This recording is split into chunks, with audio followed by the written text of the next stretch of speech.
مولانا عبد الرحمن جامی رحمۃ اللہ تعالی علیہ، ایک حضرت جی زبردست عاشق رسول علیہ الصلوۃ والسلام۔ اب تو حضرت میں اکثر و بیشتر کہتا ہوں کہ لفظ عاشق ویسے بڑا سستا ہو گیا، اسٹیجوں پہ یہ بٹ رہے، جتنا بڑا نوٹ اتنا بڑا ٹائٹل۔ حضرت عاشق قرآن سے ہم شروع ہوتے ہیں اور پھر پتہ نہیں کہاں کہاں تک جاتے۔ اللہ بس ہمیں ہدایت دے حضرت، کیونکہ یہ جو عشق ہے نا حضرت، یہ انتہا ہے۔ جو عشق ہے نا یہ انتہا ہے۔ اور سادے زبان میں اگر عاشق کا ترجمہ کیا جائے تو وہ یہ ہے کہ عاشق وہ ہوتا ہے کہ اس کو اپنے محبوب کے علاوہ کچھ دکھائی نہیں دیتا۔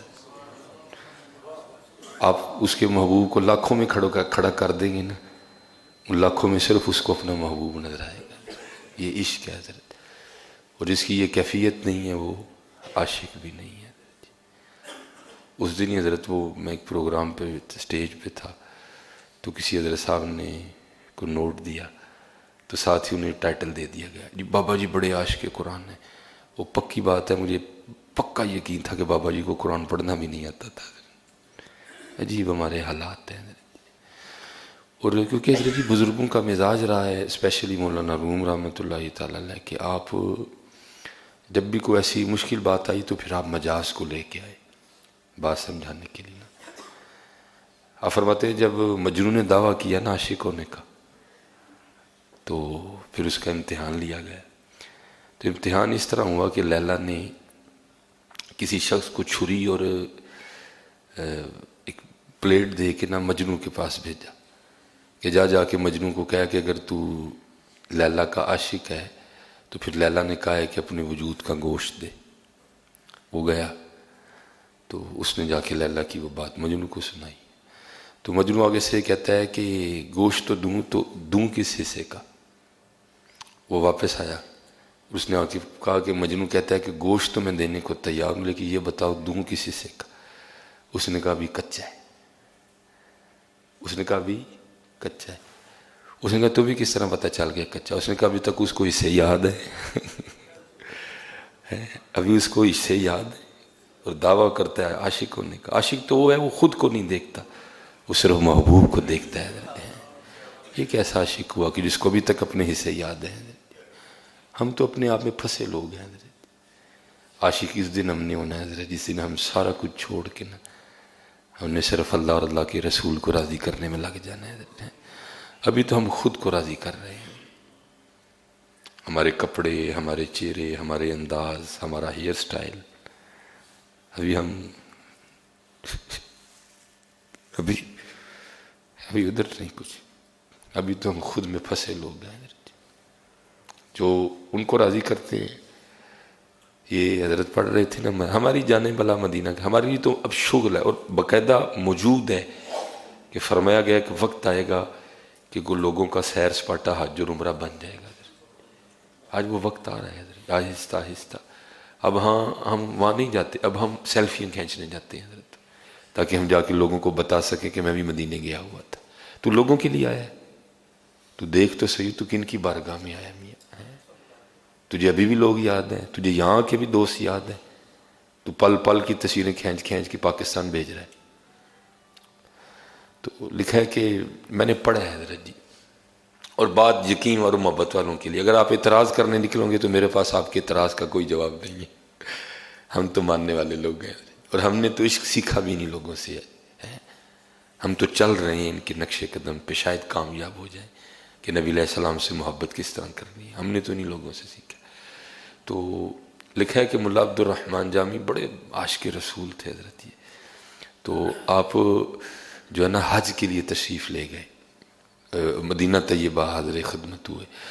تو جب آپ گئے، ظاہر ہے اس وقت بڑے رنگ ہوا کرتے تھے، جو آپ کا تعلق شہر جام سے تھا، تو جو آپ کے شہر کے علماء تھے، مشائخ تھے، عام تھے، خاص تھے، وہ آپ کو روانہ کرنے کے لیے آئے۔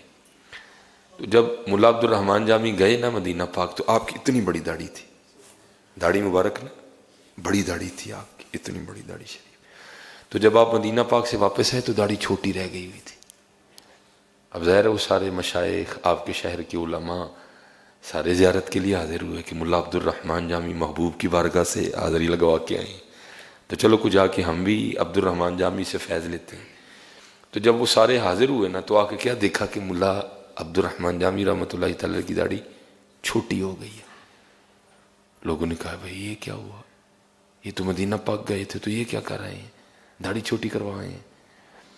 تو اس وقت حضرت جو تنقید تھی نا، وہ تنقید برائے تنقید نہیں ہوتی تھی، وہ تنقید برائے اصلاح ہوتی تھی۔ وہ دور امت کا ایک سنہری دور تھا جو ملا عبد الرحمن جامی کا زمانہ ہے، حضور غوث پاک اس دور میں موجود تھے۔ یہ تقریباً آگے پیچھے ہیں سارے بڑا خوبصورت دور تھا یہ۔ حضرت شاہ نقشبند بخاری موجود تھے، حضرت شیخ شہاب الدین عمر سہروردی موجود تھے، حضرت سلطان الہند خواجہ معین الدین چشتی اجمیری موجود تھے۔ ہم امت کا ایک سنہری دور تھا، وہ جو دور تھا نا، بڑی بڑی خانقاہیں تھیں، محبتیں بانٹی جاتی تھی، معرفت بڑھتی تھی حضرت خانقاہوں میں، تزکیے کیے جاتے تھے، لوگوں کے سینوں کو کینے سے بغض سے پاک کیا جاتا تھا حضرت۔ بڑا سونا دور تھا۔ تو سب نے عرض کی حضرت یہ کیا کیا آپ نے؟ آپ نے فرمایا کیوں کیا ہوا؟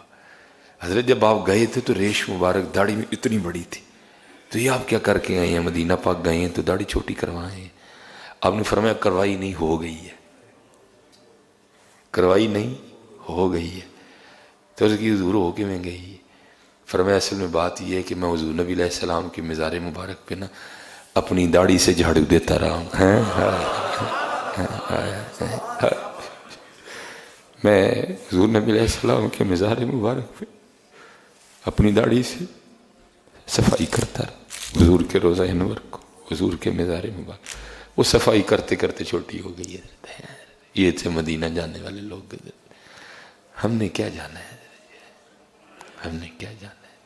اور یہی ہے عشق حضرت، یہی ہے عشق حضرت۔ عشق پہ زور نہیں ہے یہ وہ آتش غالب، تیاگ گے حضرت جی، عشق پہ زور نہیں ہے یہ وہ آتش غالب، لگائے نہ لگے بجھائے نہ بنے۔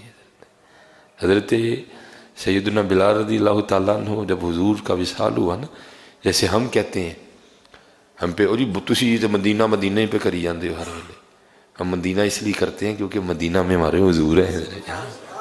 ہاں حضرت، وہ افنان صاحب پڑھتے بھی ہیں نا اکثر، میری الفت مدینے سے یوں ہی نہیں ہے، میرے آقا کا روضہ مدینے میں ہے۔ ہمیں تو مدینہ پاک سے اس لیے پیار ہے، وہ ہمارے حضور کا شہر ہے، ہمارے محبوب علیہ السلام کا شہر ہے۔ نہیں تو جب حضور نہیں تھے تو حضرت بلال بھی مدینہ چھوڑ گئے، کیونکہ ان کا معاملہ کچھ اور تھا، ہمارا کچھ اور ہے۔ وہ جب حضرت نبی علیہ السلام نے پردہ وصال ہو گیا تو حضرت بلال سامان باندھ کے شام کی طرف روانہ ہو گئے۔ حضرت ابوبکر رضی اللہ تعالیٰ عنہ کو پتہ چلا تو آپ روکنے آئے، اور آ کے آپ نے روکا بھی، آپ نے فرمایا بلال مدینہ نہ چھوڑو۔ تو آپ رو پڑے اور آپ نے فرمایا اے ابوبکر، اگر تو اپنے لیے خریدا تھا تو روک لو، میں رک جاتا ہوں، لیکن اگر نبی علیہ السلام کے لیے خریدا تھا تو پھر مجھے جانے دو۔ آپ نے پوچھا وہ کیوں؟ حضرت ابوبکر عرض کرتے ہیں وہ حضور کے بغیر بلال کا مدینہ کی گلیوں میں گزارا نہیں ہے۔ ہاں یہ عشق ہے حضرت، یہ عشق ہے حضرت، عشق پہ زور نہیں ہے یہ وہ آتش۔ اور جیسے میں نے کہا نا، عشق ہے، عشق میں اپنے آپ کو نہیں دیکھا جاتا۔ حضرت عبداللہ بن زید انصاری صحابی تھے، یہ بھی نبی علیہ السلام، اور یہ کھیتی باڑی کرتے تھے۔ جب نبی علیہ السلام کا وصال ہوا تو یہ اپنے کھیت میں ہل چلا رہے تھے، اور یہ مستجاب الدعوات صحابی تھے، وہ صحابی جن کی ہر دعا مقبول تھی، ہر دعا ان کی قبول ہوتی تھی اللہ کی۔ یہ اس قدر جلیل القدر اور بلند شان کے حامل صحابی تھے حضرت، یہ ان کی ہر دعا قبول ہوتی تھی حضرت۔ یہ اپنے کھیت میں نا ہل چلا رہے تھے تو حضور نبی علیہ السلام کا وصال ہو گیا حضرت۔ تو ایک صحابی بھاگتے ہوئے نا ان کے پاس آئے، ان کو یہ خبر سنانے کے لیے، اور وہ آ کے کہتے ہیں کہ آپ یہاں ہل چلا رہے ہیں اور وہاں قیامت صغریٰ برپا ہے۔ ہم نے فرمایا کیوں، کیا ہوا؟ انہوں نے کہا حضور نبی علیہ السلام نے رخ انور چھپا لیا۔ تو پہلے تو یقین نہیں ہوا، تم سچ کہہ رہے ہو؟ انہوں نے کہا میں سچ کہہ رہا۔ گئے نہیں نبی علیہ السلام کی بارگاہ، وہاں ہی ہاتھ کھڑے کر دی، یا اللہ جو محبوب نہیں رہے تینا اکھاں دا کی کرنا ہے، جو محبوب نہیں رہے